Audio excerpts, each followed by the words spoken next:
Leo, you guys have the North Node entering Pisces in your 8th house on the 11th of January. The 8th house covers shared resources, wealth earned from markets and larger sources like inheritance or insurance pools, investments, taxes. And so these are areas that wealth can come through and increase for shared financial ventures or unexpected financial support from other people, family, business partners, or markets. Tax and debt planning. This is a good time to review any debts, loans, or taxes. Some of you might be consolidating loans. It's a good time to do that. Looking at refinance for any real estate if you got a high rate in the past few years. Inheritance planning and handling joint resources like a shared property or managing a joint investment portfolio can really benefit you, Leos, for the long term here. Looking at banking and credit management too, looking at your intangible assets, like the relationships you have as it relates to your money, credit scores, financial contracts. Make sure that the Pisces energy isn't blurring any details here and that there aren't any miscommunications. Watch out for that, okay? Because Neptune will be coming here on the 7th of February and joining the North Node. And the North Node can be a volatile, misty, foggy, confusing kind of energy too. And so, caution with risky investments is going to be key here because Neptune's energy can be elusive. So, we don't want to be misled with any financial deals or joint investments. So, avoid taking on any new debts or high risk ventures without thoroughly understanding the terms. Research is going to be key here to avoid any confusion or potential pitfalls. So, be careful with that. Right. Other than that, Neptune's influence here can be really good for spiritual or charitable investments. So you might be drawn to invest in businesses or projects that align with your values, such as nonprofits or eco-conscious types of ventures, ESG related matters, and such like that. Long-term financial planning. This conjunction suggests that long-term spiritually aligned investments can pay off. You can be drawn to making investments in holistic health companies, renewable energy, or wellness retreats, ashrams, vacation Airbnbs, but just be careful that any idealism isn't clouding your judgment. Then Mars is going to move direct in the 12th house of Cancer for you, which is going to be related to secrets, hidden wealth, isolation. This is also known as the house of undoing. So we want to be a little careful here.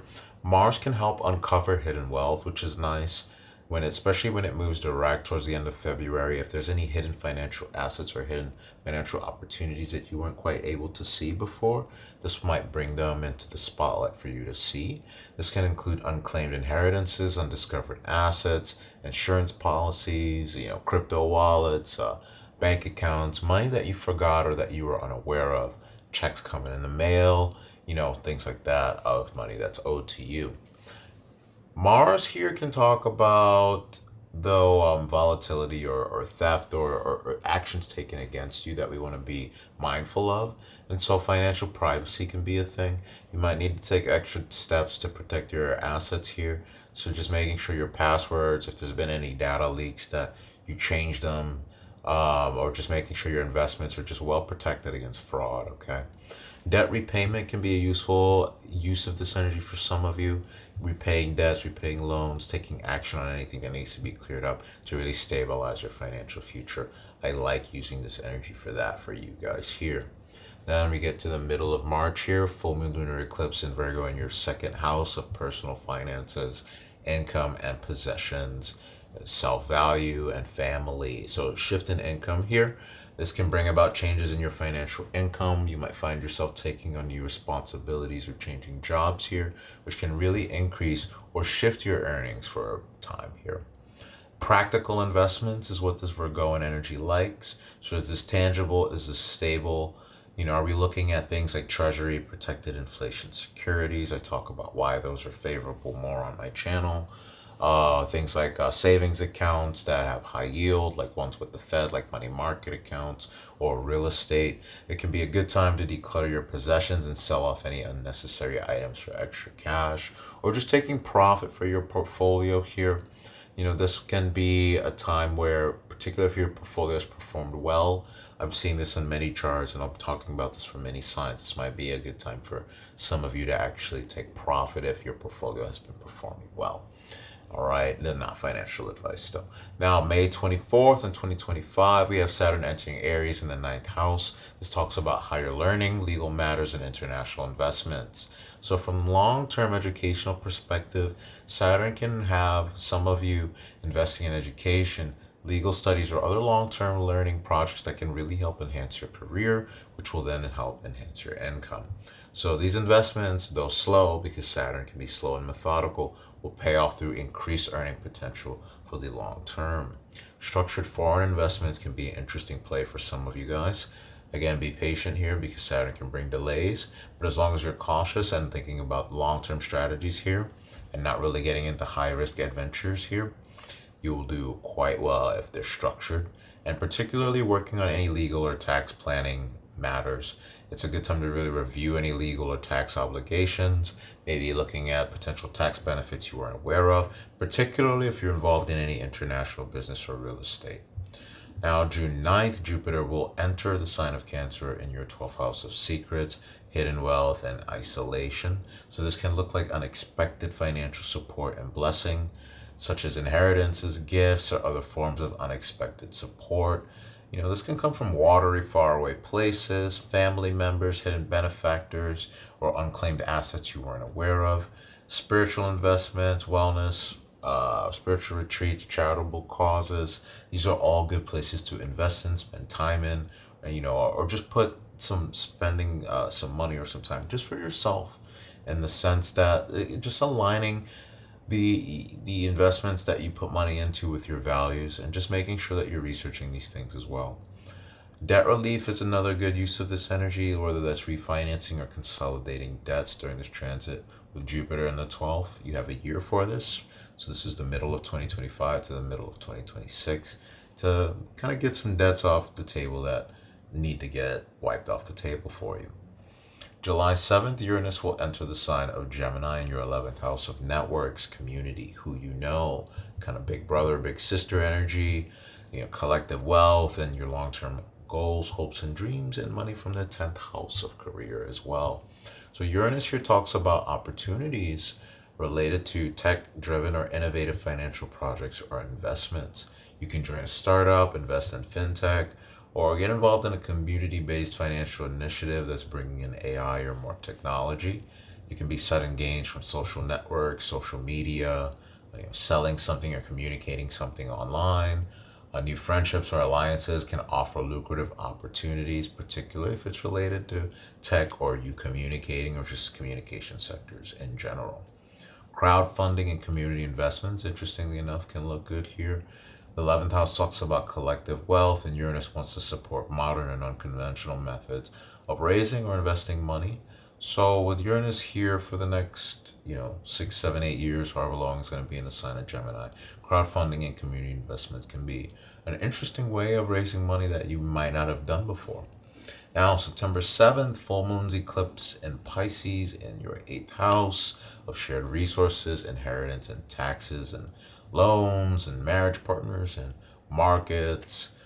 This talks about bringing closure or clarity around issues of inheritance or shared financial assets. So you can receive an inheritance or resolve a long-standing issue related to joint resources here. This can be the resolution of debts during this time, which I like here. Whether that's negotiating or paying them, you can get some closure, particularly if it's related to a business partner or family member. Intuitive financial decisions look good here, particularly if you have a good Jupiter in your chart or good aspects towards Pisces in your chart. Pisces influence here wants you to trust your instincts here. So if you feel drawn to invest in a spiritual artistic venture and it's grounded in reality, you're not just going into it because it feels good, but it's actually going to generate cash revenue, and you're not going to have financial losses. The people are trustworthy, then you can move forward with such things like that from an intuitive feel, and that can work well. Now, September 21st, we have a new moon solar eclipse in Virgo, so something new can begin here as it relates to your personal finances, income, and possessions, and values, and how you view yourself. And so, new financial opportunities, new sources of income, new job opportunities for some of you, new side hustles, or financial investments. Virgo's a mutable energy, so this could be more than one job or just a side hustle or an investment here. Virgo's energy wants this to be practical, sustainable growth, so focusing on stable investments like saving plans or real estate. Reevaluating possessions, so some of you might sell or reinvest some of the things that you have, being more minimalist or just decluttering or turning anything that you're not using into some cash that you can use for something else. Financial planning in general can be good here, or stepping into careers that involve financial planning can be useful for some of you, or just getting down new financial goals, creating or working on a budget during the end of September here, and working on a long term investment strategy. You can check out my yearly financial report that talks about different stocks, sectors, ETFs, and kind of the general flow of when things will be bullish or bearish throughout the year. So if you have the report, this might be a good time to kind of review it and look how you're doing. Virgo really supports detailed planning, ensuring that your financial future is well organized. So you want to be doing that at the end of September.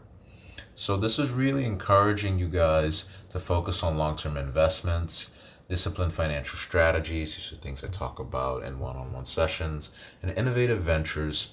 Saturn in the ninth house talks about supporting your education and international investments, while Jupiter in your 12th wants to bring you unexpected financial blessings. And Uranus in the 11th wants you to invite innovation into your long-term goals. And with that, it's looking like a good year. So be well. One love to you and peace. And whenever I do the research, for Sama and when we do it together, I go back and do the research 10 years back. So it is a lot of work behind.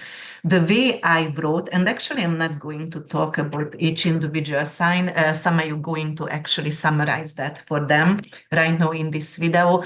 But I wrote about 45 pages for each individual sign.